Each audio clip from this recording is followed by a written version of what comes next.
Esta semana se presentó el proyecto de reforma del Código Penal, lo hizo Patricia Bullrich y un código o un nuevo Código Penal que propondría, en caso de aprobarse, modificaciones, entre otras cosas, penas más duras. Y aquí aparece la discusión, si eso baja o no baja el delito, si eso aumenta o no la sensación de seguridad y si debería ir acompañado de otras medidas para que tenga un real efecto, que lo que busca no es el castigo, sino justamente que tengamos menos hechos delictivos, tanto graves como robos y hurtos. Para eso lo convocamos al abogado Diego Martini y está del otro lado. Buen día, ¿cómo estás? Buen día, ¿cómo te va? Bien, ¿Todo bueno, bien? gracias por atendernos. Un Bueno, saludo. extenso, pero vamos a ir de punto por punto, si te parece. Empezaba Patricia Bullrich nombrando los aumentos de las penas, tanto en robos, en homicidios, algunas figuras nuevas. A priori y en el ejercicio de la profesión, ¿cómo ves esto? ¿Es algo que se demandaba? ¿Es algo necesario? ¿O muchas veces también aquí caemos en posturas tanto demagógicas para ver cómo reacciona el público?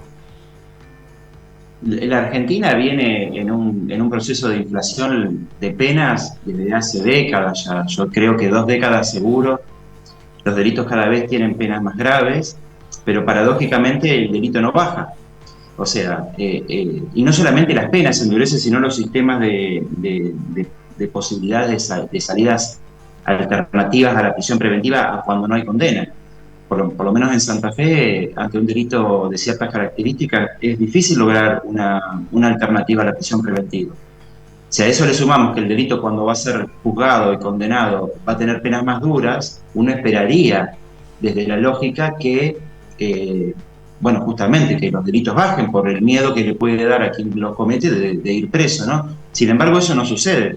Hay una situación paradójica en eso.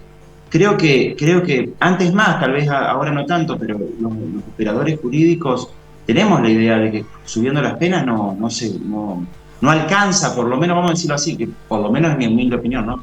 Pero que no alcanza con subir las penas para que el delito cese. Ujú. Lamentablemente siempre nos encontramos con todo tipo de políticos que lo único que dice es que van a aumentar las penas.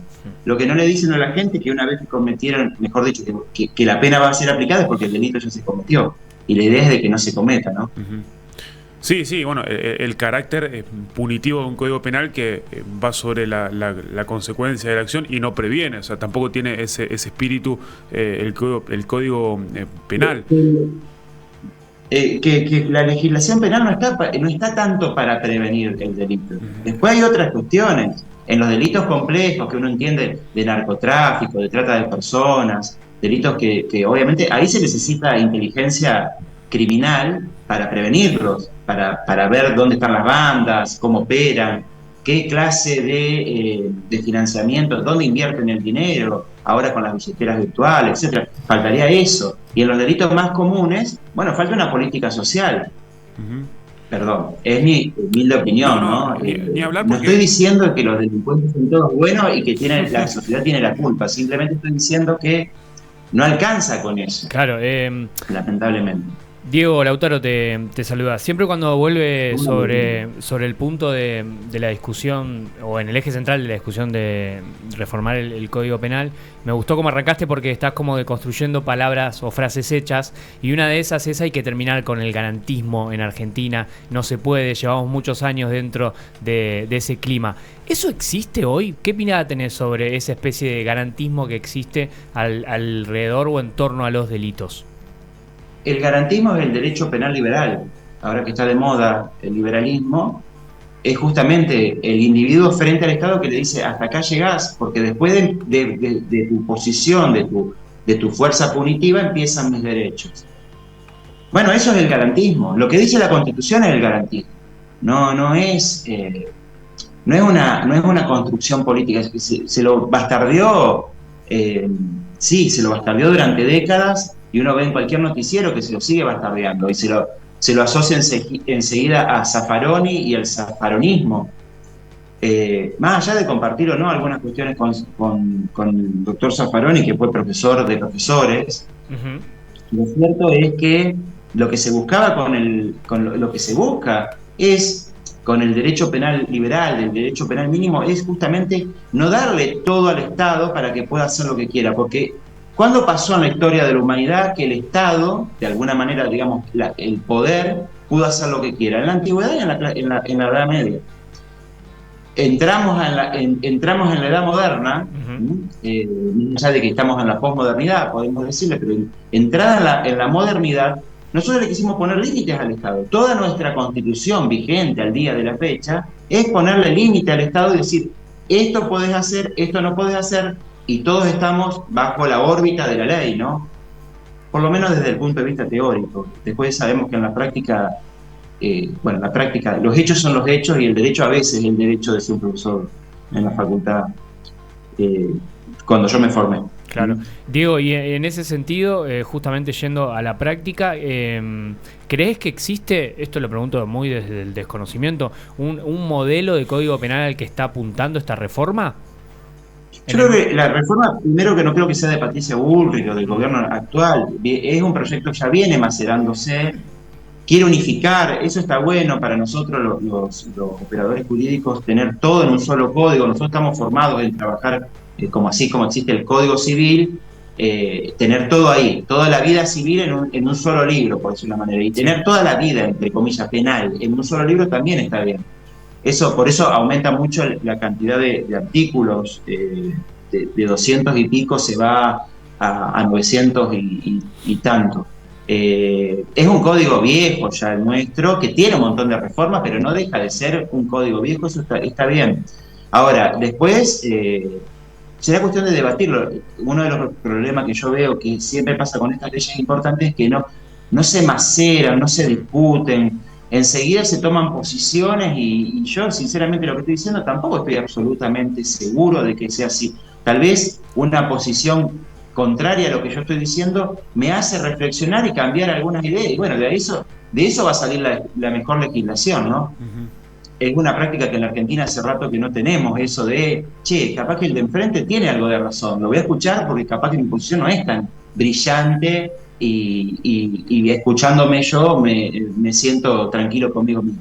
Tal vez del intercambio de ideas salga algo mejor y que tiene que ser así. Diego, uno de los puntos de la reforma es por un lado, el cumplimiento efectivo de las condenas en más del 80% de los casos, que después hay que ver cuáles son y demás, y la modificación de la cadena perpetua, que ya no tendría un límite, sino que si se te acumulan varias, podrías estar a 140 años como vemos en otros países. Estos dos puntos, por ahí se agarran de casos testigos donde vemos crímenes aberrantes cometidos por alguien que debería estar preso o que salió por X motivo. ¿Es una generalidad? ¿Es una falla del sistema? ¿Son vericuetos o beneficios legales que a los que acceden por algún motivo? ¿Cómo podemos, desde a partir de estos casos puntuales, ver cómo funciona ese sistema y si es necesario reformarlo en este sentido? La prisión perpetua en la Argentina implica que hasta los 35 años vos no vas a poder pedir ningún tipo de beneficio de salida de ninguna manera. Después de los 35 años se van a entrar a evaluar. O sea, vos durante 35 años vas a estar ahí. Se quiere convertir la prisión perpetua justamente en eso, en lo que dice.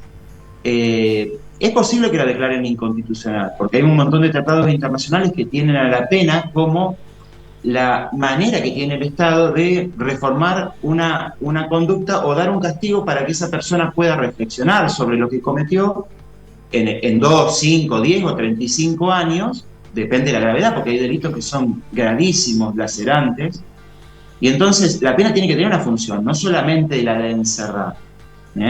Y aparte hay otra cosa, las cárceles no tienen, no enseguida encontrás en una cárcel qué hacer, qué tareas podés aprender, qué oficio, qué profesión, etc. En algún punto no dejan de ser depósitos de personas.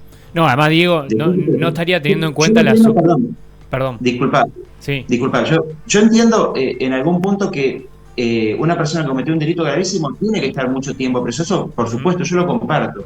Ahora, ¿cómo sale una persona que cumple 7 años, 8 años, 10 años? Ujú. ¿Sale mejor o peor?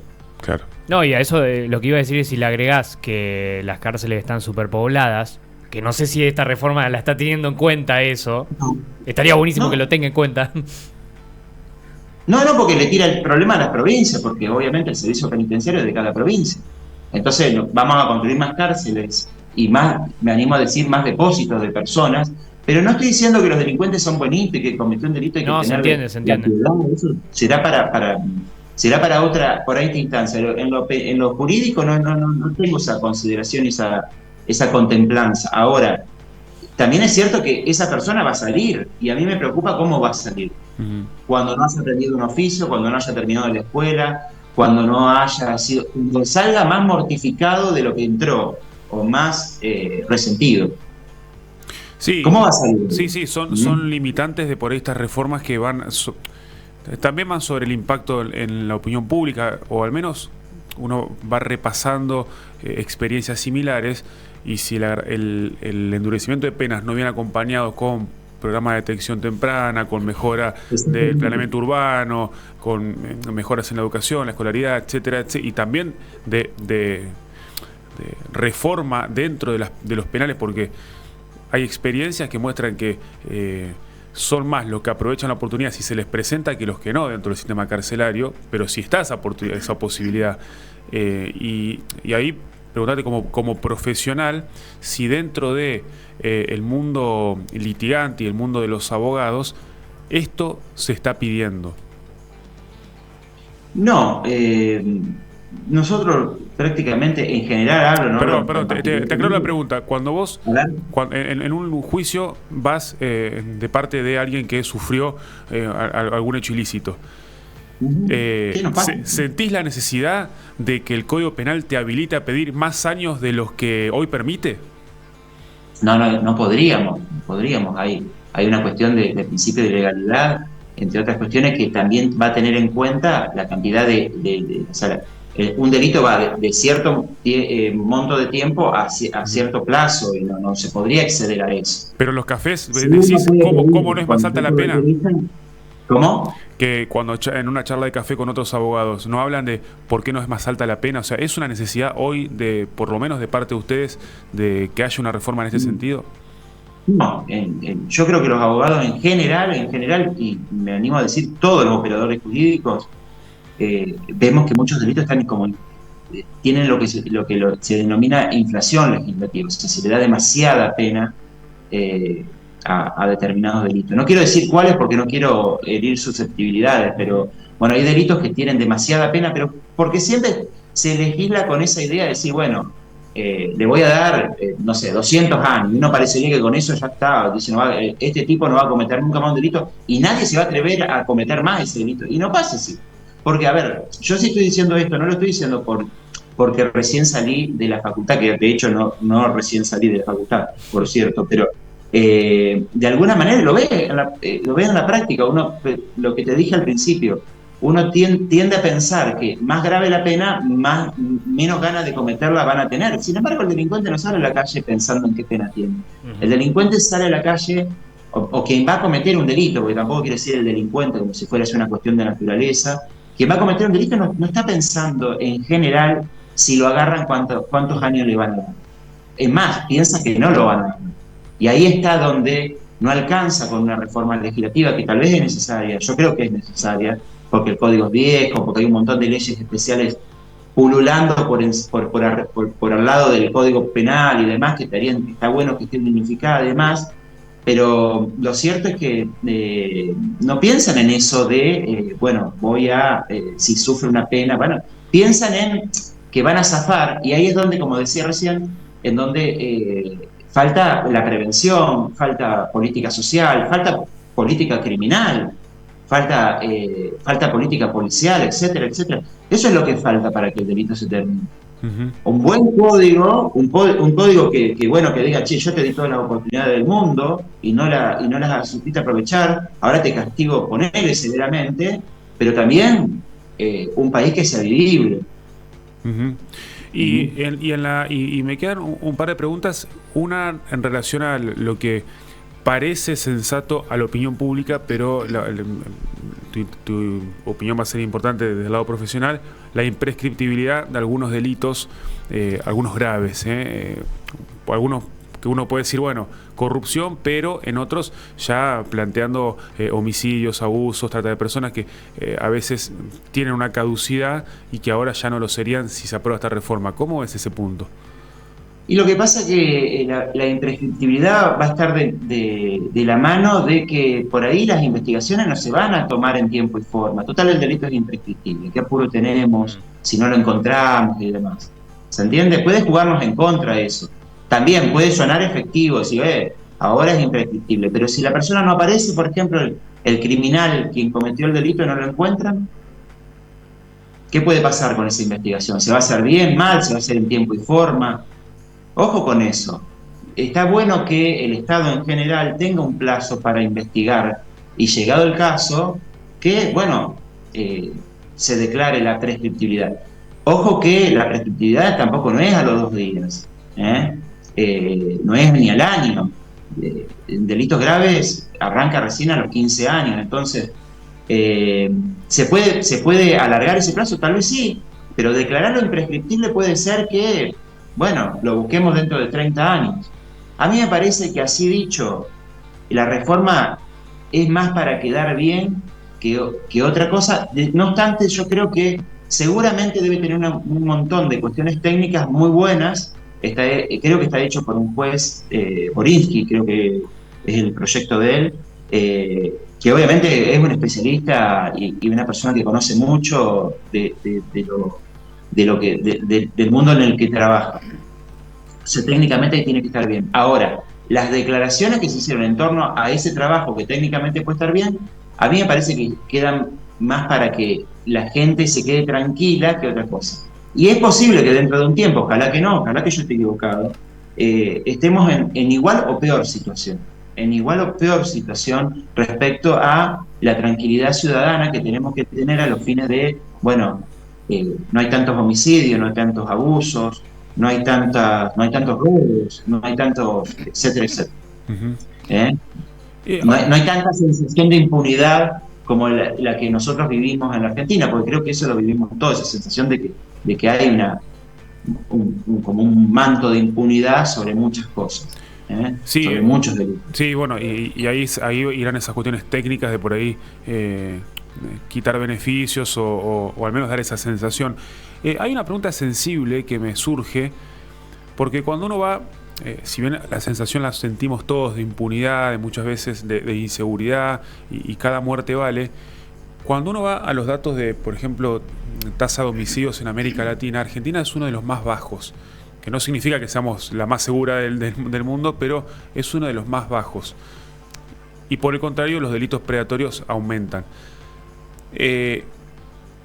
¿Cómo ves este número, que es un simple dato, que detrás hay personas, frente a las propuestas muchas veces rimbombantes de cambios espectaculares? Cuando uno dice, bueno, si nosotros tenemos un país donde la tasa de homicidio a veces en crecimiento, a veces en baja, pero es la más baja de la región, ¿amerita el endurecimiento de algunas cuestiones penales?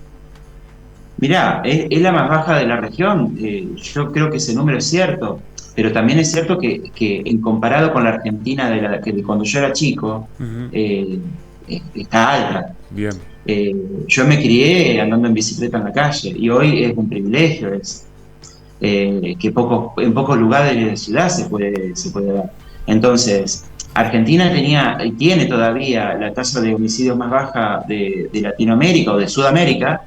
No sé si dijiste Latinoamérica o Sudamérica, pero porque Argentina hasta hace poco era un país diferente al resto de Sudamérica. Y te diría que en Argentina existe lo que no existe tal vez en Latinoamérica en general, que es una clase media. Era una gran franja de clase media con, obviamente, sus dos bordes, de gente que tiene mucho dinero y gente que obviamente que no tiene nada prácticamente. Bueno, eso en Argentina hace años que está cambiando. y que nos estamos latinoamericanizando, si se quiere, no sé si se dice así, pero bueno, que se acepte el neologismo. Sí. Pero también es cierto que estamos diferentes y se nos prendió una alarma respecto a lo que éramos en la década del 80 y sin consideraciones políticas de ningún tipo. Simplemente te hablo de 20, 30 años atrás, o 40 años atrás ya. Sí, sí. No tan en el tiempo. Nos pasa con todos los índices de inflación, de pobreza, de salarios, y uno dice, bueno, a veces parece que no estamos tan mal, y cuando uno compara de dónde venimos, y bueno, sí, hubo una situación mejor. A ver, yo me acuerdo que en la década del 80, nunca me voy a olvidar, cerca del Puente Negro en Santa Fe había una familia viviendo y fue un escándalo en la radio, porque bueno, un señor llamó a la radio en ese momento y había dicho que había una familia, ¿no? Y fue el COBEN, y fue qué sé yo. Hoy, ¿quién se puede...? Gente, miren el centro, ¿no? Miren el centro nada más. Miren lo que es, gente, familias enteras durmiendo en los recovecos de las galerías. Eso no éramos así. No éramos así, sinceramente. Yo creo que no. Yo me acuerdo de otro país en ese sentido. De venir, cuando salía a bailar, de venir caminando por cualquier lado. Y nunca sentir la sensación de inseguridad que hoy siento, o que sentimos todos, a cualquier hora del día, en cualquier lugar de la ciudad. Es interesante esta arista, y bueno, va a ser interesante también la discusión cuando se empiece a dar en el Congreso, justamente por toda esta cosa que marcás, las cuestiones técnicas. Me temo que no va a haber una discusión en estos términos. Va a haber una discusión mucho más partidaria, y se va a aprobar con tal vez alguna modificación. Yo insisto, desde el punto de vista técnico, no me caben dudas, que el proyecto es bueno desde el punto de vista técnico. Y que ayorna una legislación de la década de 1920, creo, sí, está bien que se reforme. Pero no nos alcanza con esto. Ojalá la gente entienda que con eso no nos alcanza.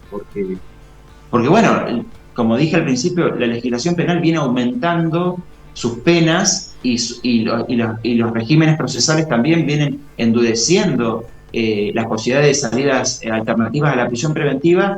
Santa Fe es un claro ejemplo. Santa Fe debe ser de las provincias más duras en otorgar alternativas a la prisión preventiva. Y debe ser una de las provincias más duras al momento de dar beneficios a una persona condenada para tener salidas transitorias, empezar con salida, con beneficio. Debe ser Santa Fe en ese sentido, y entre comillas de ser un modelo de ese paradigma que se quiere aplicar a nivel nacional. Porque la legislación penal que es nacional se aplica muy a rajatabla. Los sistemas de prisión preventiva funcionan casi que como una norma, no como una excepción. Y no estoy abriendo un juicio de valor, simplemente digo como yo veo que se aplica. Y después, ya condenada, una persona tiene muy poca salida, muy pocas posibilidades de beneficio. Ojo, Santa Fe en ese sentido, bueno, habría que ver si, así como yo por lo menos lo veo humildemente, el delito en Santa Fe está bajando y nos sentimos más tranquilos que antes, o no. Habría que verlo.